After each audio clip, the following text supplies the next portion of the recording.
ஓம் சாந்தி, ஓம் சாந்தி, ஓம் சாந்தி.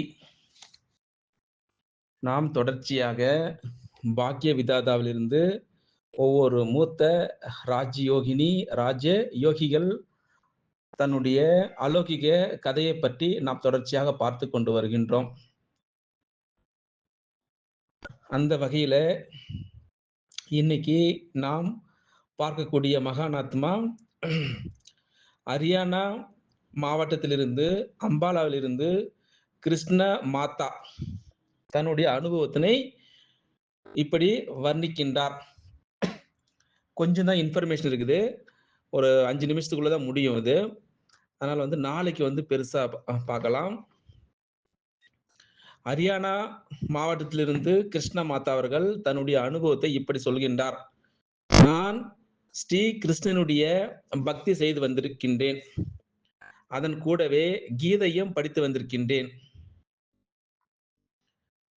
இப்படியாக அந்த அன்னத்தினுடைய பத்தியம், அதாவது சாப்பாட்டு விஷயத்தில் நான் பத்தியம் இருந்து வந்திருக்கின்றேன். விரதம். கடவுள் கிடைத்து விட வேண்டும் என்பதற்காக நான் விரதம் எல்லாம் இருந்து வந்திருக்கின்றேன். இது மட்டுமல்லாமல் என்னுடைய கணவர் நாஸ்திக், அதாவது இன்னைக்கு கூட பாபா முரளி சொல்லியிருப்பார் இல்லையா? யாராரு பாபாவுடைய அந்த படைப்பு எதுவும் தெரியவில்லையோ, அவர் என்ன காரியம் செய்கிறாரோ அப்படி என்று தெரியாது இருக்கிறார்களோ அவர்கள் எல்லாம் நாஸ்திக் அப்படின்று சாகார முரளி சொல்லியிருக்கின்றார். அதாவது தேதி 1/12/2025 ஆண்டு வாணியில பாபா சொல்லியிருக்கின்றார். சாகார வாணியில நாஸ்திக். அதாவது என்னுடைய கணவர் நாஸ்திகான காரணத்தினால் அவருடைய உணவு, அவருடைய பழக்க வழக்கம் அசுத்தமாக இருந்தது அப்படி என்று தன்னுடைய அலௌகிக கதையை எப்படி லௌகிகத்திலிருந்து அலௌகிக்கு வந்தோம் அப்படின்று ஹரியானா மாவட்டத்திலிருந்து கிருஷ்ண மாதா நம்மிடம் கொஞ்சமாக தான் பகிர்ந்திருக்கின்றார். ஆனால் நான் என் மீது முழு கண்ட்ரோல் வைத்திருந்தேன். எப்படி?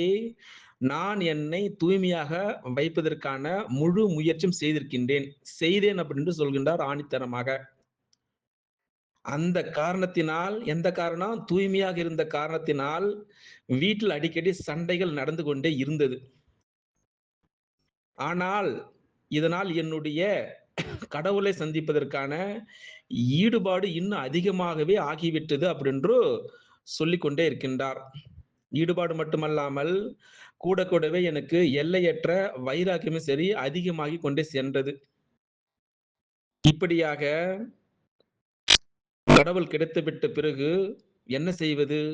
சரி, எங்கேயாவது அரிதுவாரத்திற்கு சென்று சன்னியாசி ஆகிவிடலாமா என கூட யோசித்திருக்கின்றேன். இப்படியாக எனக்குள்ள மன போராட்டம், எனக்குள்ளாகவே நான் பேசிக்கொள்வேன். பிறகு விதவிதமான அநேக சத்சங்கத்திற்கு செல்வேன். எங்கேயாவது கடவுள் கிடைக்க மாட்டாரா? இப்படியாக தன்னுடைய கொஞ்சமான அனுபவத்தை தான் சொல்லியிருக்கின்றார். முழுமையான அவர் சொன்ன விஷயங்கள் கிடைக்கவில்லை. அதனால